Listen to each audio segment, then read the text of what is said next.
श्री सरस्वती मैया की जय। देखिए,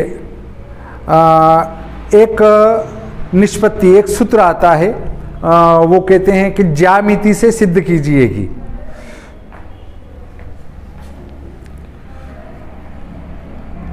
ज्यामिति से सिद्ध कीजिए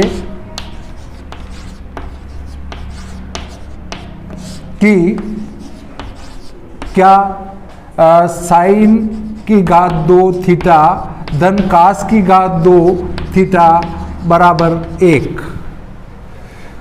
ये कक्षाओं में सवाल पूछा जाता है और ये सामान्य रूप से सबको आना चाहिए। देखिए,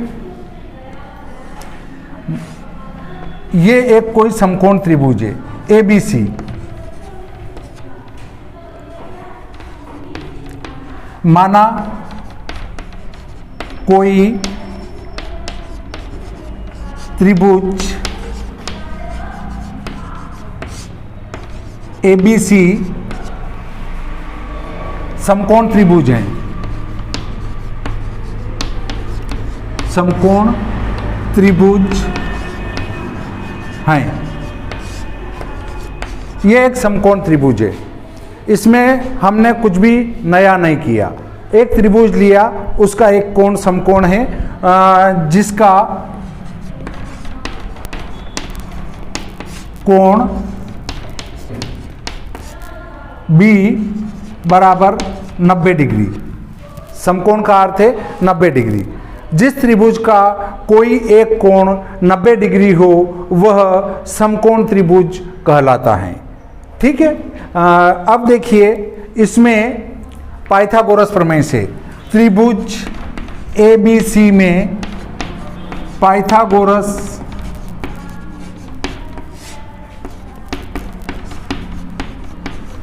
प्रमेय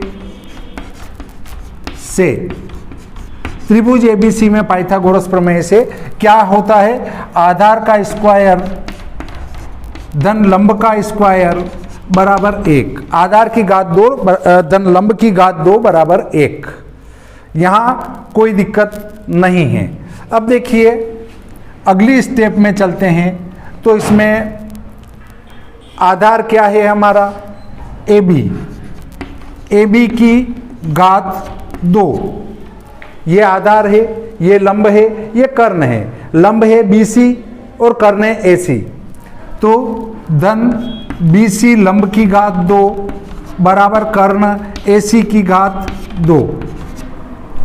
अब हम कर्ण का भाग लगा देंगे। कर्ण हमारा AC है, तो AC घात 2 का दोनों ओर भाग लगा देंगे। इसकी विधियां हर बार बदल सकते हैं। यदि हम यहाँ आधार और लंब लेंगे और यहाँ कर्ण लेंगे तो दोनों ओर कर्ण का भाग लगाएंगे। चूंकि हमने कर्ण की जगह AC ले लिया तो यहाँ AC का भाग लगाएंगे। दोनों ओर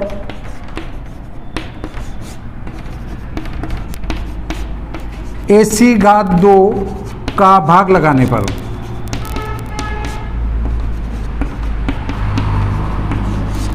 दोनों ओर AC घात 2 का भाग लगाते हैं। देखो, AB की घात 2 बटे AC की घात 2 धन ये वाला धन BC की घात 2 बटे AC की घात 2 बराबर AC की घात 2। इसमें भी भाग लगेगा AC की घात 2। कभी भी किसी भी संख्या में भाग लगाएंगे तो वह भाग बराबर के दोनों ओर लगेगा, और जब बराबर के आगे लगा और उसमें कोई धन या ऋण में संख्या हुई तो वो सभी में लगेगा। ऐसे ही पीछे लगा और उसमें धन और ऋण में कोई संख्या हुई तो उन सभी में लगेगा। ठीक है। ऐसा नहीं कि इधर 2 जगह लगाया और यहाँ 1 जगह लगाया, वो सब बराबर बात है। अब देखिए, अगली स्टेप में आते हैं। तो AB हमारा लंब है, AC हमारा कर्ण है। लंब बटा कर्ण साइन थीटा होता है, तो साइन की घात 2 थीटा। घात 2 इसलिए कि यहाँ घात 2 है। ठीक है। अब BC लंब बटे AC कर्ण, ये तो हो गया। AB क्या है? आधार बटे AC कर्ण। तो आधार बटे कर्ण क्या होता है? कास होता है। देखो आपने देखा होगा कि ये आगे ले लिया, ये पीछे ले लिया, उससे कोई फर्क नहीं पड़ता है। यहां 2 धन 3 लिखूं या 3 धन 2 लिखूं, BC लंब, AC कर्ण, लंब बटा कर्ण, इसको मैंने पहले साइन लिख दिया।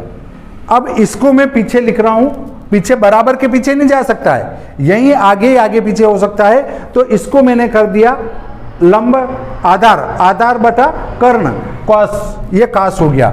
और AC में AC का भाग लगाएंगे तो 1 आ जाएगा, बराबर में 1। और यही सिद्ध करना था, यही सिद्ध करना था।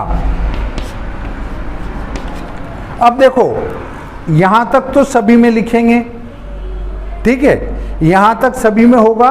एक बार हमने AC का भाग लगाया, अब हम लगा देते हैं AB का।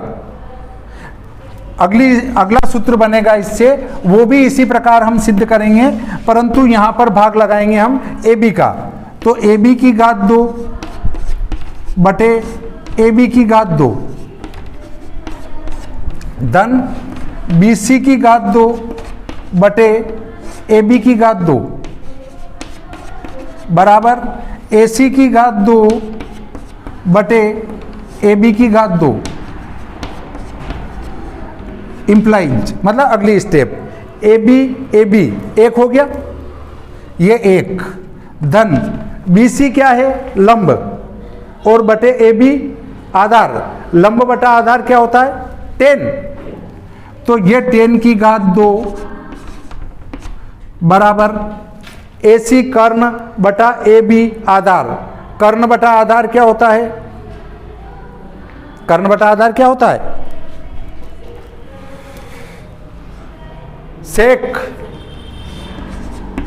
थीटा। इसकी घात भी 2 रहेगी क्योंकि यहां घात 2 है। तो एक सूत्र हमारा यह सिद्ध हो गया, एक सूत्र तो यह सिद्ध हुआ, एक सूत्र यह सिद्ध हुआ केवल यहां भाग बदलने से। और फिर भाग एक बार AB का लगाया, एक बार AC का लगाया, अब BC का लगा दो। जब BC का भाग लगाएंगे दोनों तरफ तो एक अगला सूत्र बन जाएगा, उसका नाम देखो क्या बनता है। अब AB की घात 2 बटे BC की घात 2 धन BC की घात 2 बटे BC की घात 2 बराबर AC की घात 2 बटे BC की घात 2। कोई दिक्कत है? इंप्लाइज। अगली स्टेप AB बटे BC, AB आधार, BC लंब, आधार बटा लंब, कॉट थीटा, कॉट की घात 2 थीटा, BC कटा 1 हो गया, धन 1 बराबर AC क्या है? AC कर्ण और BC लंब, कर्ण बटा लंब कोसेक, कोसेक स्क्वायर थीटा। इस प्रकार देखिए एक सूत्र सिद्ध हुआ, 2 सूत्र सिद्ध हुआ और 3 सूत्र सिद्ध हुआ।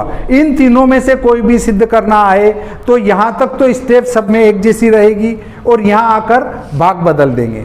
तो इस प्रकार हमारे तीनों सूत्र सिद्ध हो जाएंगे। जो कैसे सिद्ध होते हैं ये सामने है। इस प्रकार आज का ये प्रकरण यहीं समाप्त करते हैं। श्री सरस्वती मैया की जय।